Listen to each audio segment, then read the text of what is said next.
Okay, we're switching gears now. Video here of Marine veteran Sergeant John Peck throwing the first pitch at a baseball game in New York went viral earlier this month. Now, this was part of the Rockland Boulders Military Appreciation Night. That pitch got a standing ovation, and here's why. Just 2 years ago, Sergeant Peck received a double arm transplant. He was wounded by an IED while serving in Afghanistan when he was 24 years old. That explosion led to the amputation of his legs and his right forearm, but complications meant doctors also had to amputate his left arm. He was just one of a few quadruple amputees from the Afghanistan and Iraq wars. And since that surgery, Sergeant Peck has come a long way, but of course, instead of telling you about it, I'm going to let you tell us about it. You have been through so much, and I know, even before when we were talking in the green room, you were saying you're experiencing a little pain in your arms. This is not easy, getting a double arm transplant. Absolutely not. It's, not only is it emotionally emotionally hard, it's actually physically hard too. Like you were saying, I was having problems in my right hand. I tried to sit there and keep tapping. I was like, go away. And I mean, at one point you actually saw me yell at my own hand, go away. Yeah. And it's hard. It's not easy. It's not like they just attach the arms and it's like, oh my God, I got function. No, that's not how that happens. You worked hard. Yeah. Lots of physical therapy. Tell us about all of that. It was, I would say, maybe 5 months, and I could just wiggle my fingers on my left hand. I mean, it's taken a lot. I mean, I'm at 2 years now, and I still don't have complete function. I mean, I'm doing right now about 3 hours of physical and occupational therapy a day. And it's draining. It gets exhausting. I'm sure. And that one moment that we saw you throwing the ball, I mean, that was it brought tears to my eyes. So many people loved seeing that video, but tell us how that came about. So there was a guy, he's up in New York. He was a Vietnam veteran, and he wrote a book. It's called Semper Cool. And he was like, dude, he reached out to me before my arm transplant. He's like, man, you're my hero. And I was like, what are you talking about, man? You're a Vietnam veteran. Like, dude, I got mad respect for you and for the way you were treated when you got back. And he's like, hey, would you mind if I keep in contact with you? And I was like, absolutely not. And we kind of fell off contact because the arm transplant, I had to keep it secret and all this other stuff.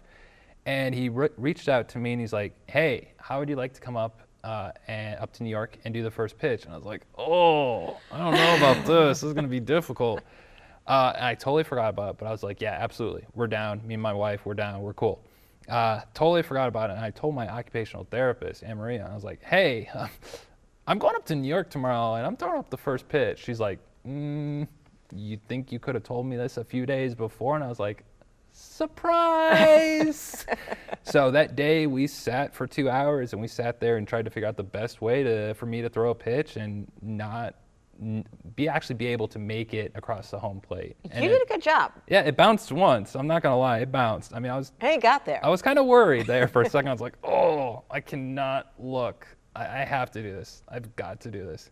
And I'm surprised. You've been through so much.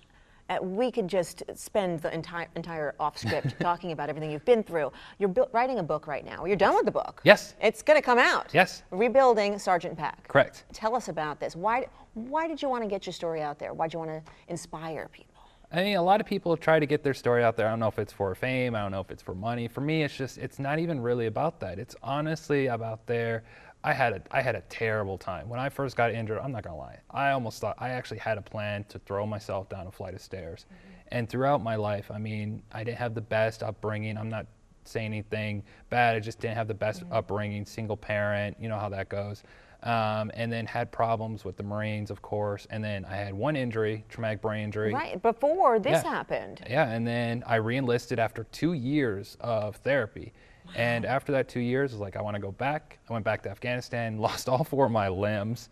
And that's when I hit my dark spot. And then another 2 years of recovery at Walter Reed. And I was like, you know what? I'm not done yet. And I started looking up this arm transplant. And 2 years later, this is kind of what we got going on. Just want to get my story out there to kind of bring a little hope and perseverance and determination maybe back to people and show them what it's like to be able to push through anything that they're going through. And it doesn't just apply to military people. It does not apply to just military people. I mean, I've read this book at least 5 times. I'm rereading it right now just to make sure everything flows nice. Right. And it's not just military lingo. It's very easy to follow. I mean, look, I'm a Marine, and you know the stereotype of a Marine, like we eat crayons, and I can follow it pretty easy, so we're good. So it's pretty easy to understand. And I mean, it's also there to teach people about the arm transplants and kind of the recovery that happens with it. Gotcha. Tell us, if you had any advice for anyone who's going through a dark period in their life. Like you said, you don't have to be a Marine. You could be anyone going through so many things. People have health issues. People have job issues. What would you say to lift someone up? I had a buddy who was in the Coast Guard, and not to make fun of the Coast Guard guys, but my buddy, he was in the Coast Guard. He got out and he became a contractor, and he has his dark days even still to this day. He has really bad days. And he's like, how do you deal with your dark spot? And I was like, do you honestly really want to know? He's like, yes.